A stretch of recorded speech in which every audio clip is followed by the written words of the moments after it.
মমতা বন্দ্যোপাধ্যায়ের উপর বারবার যখন হামলা হয়েছে, 1990 সালের 16ই অগস্ট যখন প্রাণঘাতী হামলা হয়েছে হাজরা মোড়ে, তারপরে ওই হামলা থেকে কি করে মমতা বন্দ্যোপাধ্যায় আরো দুর্জয় জননেত্রী হয়ে উঠেছেন, এখন অভিষেক বন্দ্যোপাধ্যায়কে আক্রমণ করে বাংলায় কি ধরনের আইনের শাসনের কথা বলছে বিজেপি, সেটা জনসমক্ষে এসে গিয়েছে।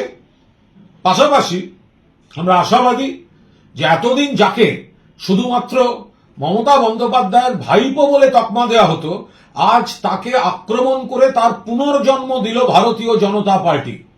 আজ তার পুনর্জন্ম দিল।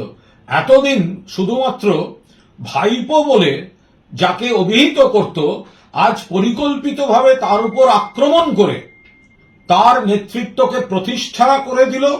এবং অভিষেক বন্দ্যোপাধ্যায় তার স্নায়ুযুদ্ধে আজকের দিনটিকে যদি অতিক্রম করে আসতে পারেন, তার নমুনা আমরা এখনই দেখতে পাচ্ছি, তার ইঙ্গিত দেখতে পাচ্ছি। তাহলে আজ থেকে অভিষেক বন্দ্যোপাধ্যায়ের এবং তৃণমূল কংগ্রেসের আর একটা নতুন অধ্যায়ের শুরু হল।